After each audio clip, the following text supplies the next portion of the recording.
तो दोस्तों RP study में आप सभी का दोबारा से स्वागत है। और कल वीडियो नहीं आया, उसके लिए हम माफ़ी के पात्र हैं। कल मेरे कोई एग्ज़ाम का रिजल्ट आ रहा था उसी टाइम, तो मैं वीडियो नहीं बना पाया और प्रेजेंटेशन भी नहीं बना पाया। तो आज का वीडियो शुरू करते हैं। तो कल वाला होमवर्क देखते हैं, फिर शुरू करते हैं। मतलब परसों वाला, ठीक है, 12 तारीख वाला। पहला प्रश्न था कि झारखंड में कोडरमा निम्नलिखित में से किस खनिज का अग्रणी उत्पादक है। ठीक है, तो जल्दी से कमेंट करो, अभी बताओ। इन दोनों प्रश्नों के आंसर अभी कमेंट करके तुम लोग बताओ जल्दी से।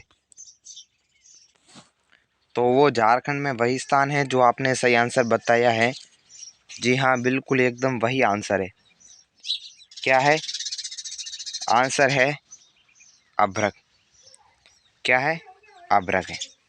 दूसरा प्रश्न है कि निम्नलिखित चट्टानों में से किस चट्टानों के स्तर में खनिजों का निक्षेपण और संचयन होता है। किन में होता है? यह भी हमने पढ़ा था, याद हो तो बता दो। हमने यही पढ़ा था कि तलछटी चट्टानों में चट्टानों का स्तर में निक्षेपण होता है खनिजों का। लो और अलो में क्या अंतर है, खनिज क्या है, और हमें खनिजों के संरक्षण की क्यों आवश्यकता है, और धात्विक खनिज और अधात्विक खनिज में क्या अंतर है, ये सब आप खुद कर लेना। अब एक मोटिवेशन कोट के साथ शुरू करते हैं। ठीक है। जरूर तोड़ देती है इंसान के घमंड को, अगर न होती मजबूरी तो हर बंदा खुदा होता। ठीक है, तो अपने ज़िंदगी में मजबूरियाँ होना पार्ट ऑफ लाइफ है, और उन मजबूरियों से निकलना आर्ट ऑफ लाइफ है। तो अब आपको ये निर्णय करना है कि आपको पार्ट ऑफ लाइफ करना है या आर्ट ऑफ लाइफ करना। आज हमारा एक नया चैप्टर का भाग ऊर्जा संसाधन। हमने धात्विक खनिज और अधात्विक खनिज पढ़ लिया, अब ऊर्जा संसाधन, और ये हमारे लास्ट टॉपिक है। आज सिर्फ और सिर्फ कोयले के बारे में पढ़ेंगे। आज का वीडियो भी छोटा होगा, इसके लिए हम क्षमा के प्रार्थी है, क्योंकि इतनी प्रेजेंटेशन भी नहीं बनी थी और बना ही नहीं था। बस मैंने कहा आज का वीडियो टाइम पे डाल देते हैं, इसलिए मैं ये सब आपके लिए कर रहा हूँ। ठीक है। अब कोयले का उत्पादन ईंधन खनिजों जैसे कोयला, पेट्रोलियम, प्राकृतिक गैस, यूरेनियम तथा विद्युत उसे किया जाता है। ठीक है, उनमें किया जाता है। किसका? कोयले का। और ये जो भी ऊर्जा संसाधन है, ऊर्जा उत्पादन के लिए जिन खनिजों का प्रयोग करते हैं जो ऊर्जा संसाधन कहते हैं। ठीक है, ऊर्जा संसाधनों को परंपरागत तथा गैर परंपरागत संसाधनों में वर्गीकृत किया है। आज हम पहला टॉपिक में परंपरागत पढ़ेंगे। परंपरागत में कोयला पढ़ेंगे। परंपरागत साधनों में लकड़ी, उपले, कोयला, पेट्रोलियम, प्राकृतिक गैस तथा विद्युत। कौन सी? जल विद्युत और भाप ताप विद्युत सम्मिलित है। गैस परंपरागत साधनों में सौर, पवन, ज्वारीय, भूतापीय, बायोगैस तथा पर्यावरण ऊर्जा शामिल है। ठीक है, ये इम्पोर्टेंट है, किन किन में कौन कौन सा शामिल है ये आपको ध्यान होना चाहिए। गैर परंपरागत साधनों में ये हो गया, एक अनुमान में अनुसार ग्रामीण घरों की आवश्यक ऊर्जा का 70% से भी अधिक दो साधनों से प्राप्त होता है। वह दो साधन है उपले और लकड़ी। ठीक है, अब देखो मैं भी गांव में रहता हूँ, तो हमारे घर में भी लकड़ी से काम चलता है। ये जो CNG होता है, गैस CNG, संपीड़ित नेचुरल गैस, इसका उपयोग बहुत कम होता है। ठीक है, लेकिन अब घटते वन क्षेत्र के कारण इनका उपयोग भी कठिन होता जा रहा है। इसके अतिरिक्त उपलों का उपयोग को भी हतोत्साहित, यानी उनको भी नीचे गिराया जा रहा है कि तुम इसका उपयोग नहीं करो, क्योंकि इससे भी मूल्यवान इसका उपयोग हम खाद में कर सकते हैं, जिससे कि हमारी कृषि इम्प्रूव हो। अब हम पढ़ेंगे परंपरागत ऊर्जा के स्रोत, जिसमें पढ़ेंगे कोयला।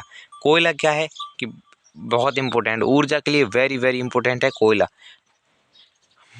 भारत में कोयला बहुतायत में पाया जाता है, बहुत ज़्यादा पाया जाता है, जीवाश्म ईंधन है। यह देश की आवश्यकताओं का महत्वपूर्ण भाग प्रदान करता है। इसका उपयोग ऊर्जा उत्पादन तथा उद्योगों और घरेलू ज़रूरतों की आपूर्ति के लिए किया जाता है। भारत अपनी वाणिज्य ऊर्जा आवश्यकताओं की पूर्ति के लिए मुख्यतः कोयले पर ही निर्भर है। ठीक है, भारत कोयले पर ही निर्भर है अपनी ऊर्जा की आवश्यकता पूर्ति करने के लिए। जैसा कि आप जानते हैं कि कोयले का निर्माण मादक पदार्थों में लाखों वर्षों तक संपीड़न से हुआ, तो इसलिए इसकी मात्रा और गहराई में दबने के आधार पर इसको 4 भागों में बांटा है। पहला है पीट, लिग्नाइट, बिटुमिनस और एंथ्रेसाइट।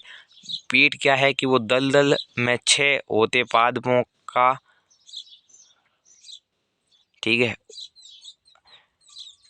पादपों से उत्पन्न होता है, जिनमें कम कार्बन और उच्च नमी पाई जाती है। यानी उसमें ज़्यादा धुआं उत्सर्जित होता है और कार्बन बहुत कम होता है। कहाँ? ये जो दलदली क्षेत्रों में जो पादप कई लाखों वर्ष पहले डूबे थे।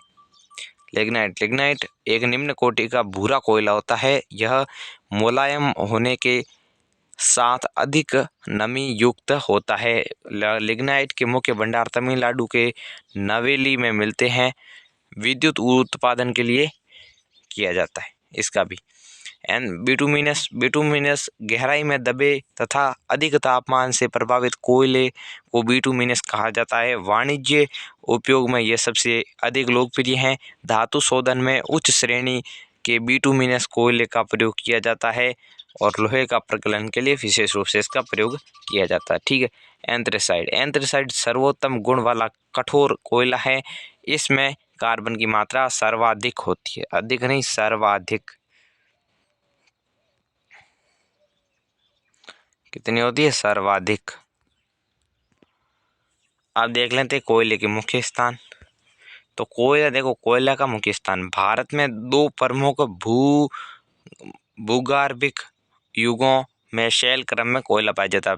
एक गोंडवाना जिसकी आयु 200 लाख वर्ष से कुछ अधिक है, और दूसरा टर्सरी निक्षेप जो लगभग 55 लाख वर्ष पुराना है। गोंडवाना कोयला जो धातु शोधन कोयला है के प्रमुख स्थान दामोदर घाटी, पश्चिमी बंगाल तथा झारखंड के झरिया, रानीगंज, बोकारो में स्थित है। गोदावरी महानदी, सोन व वर्धा नदी घाटियों में भी कोयले के जमाव पाए जाते हैं।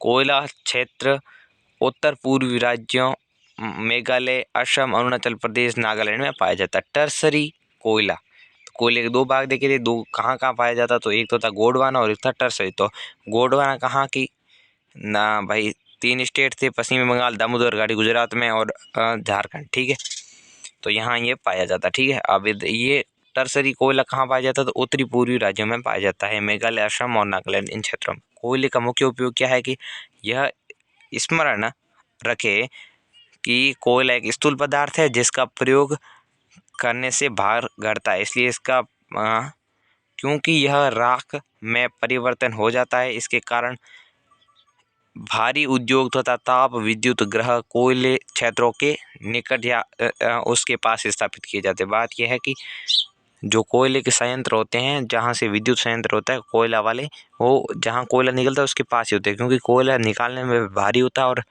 उसके बाद जब राख बनती है तो वो बहुत ही ज़्यादा हल्का हो जाता है। तो thanks for watching this video. Next video में ज़रूर मिलेंगे। अभी के लिए टाटा बाय बाय टेकर। आज का वीडियो बहुत छोटा है, बहुत छोटा, फिर भी अब आज thank you so much for supporting me. अब नेक्स्ट हम क्या पढ़ेंगे? पेट्रोलियम, जीवाश्म ईंधन, वो भी पढ़ेंगे और फिर हम कर लेंगे गैर परंपरागत। मैं आपको एक वादे के साथ कहता हूं कि कल का वीडियो लास्ट वीडियो होगा इसी चैप्टर का, और परसों से हम विनिर्माण उद्योग शुरू कर देंगे। मैं सारी प्रेजेंटेशन बना दूंगा। कमी यही है कि मेरी प्रेजेंटेशन तैयार नहीं थी और टाइम भी ख़त्म हो गया। वीडियो रिकॉर्ड करने के लिए मेरे को टाइम नहीं मिला, इसलिए अब रिकॉर्ड करके हाथों हाथ डालना पड़ रहा है। ठीक है, अभी देख लो, मेरा हमेशा वीडियो 3 बजे डलता है और 3 अभी बज गए, तो मैं अभी 3-5 तक डाल दूंगा। और अभी के लिए tata bye bye take care. Next video मिलते हैं।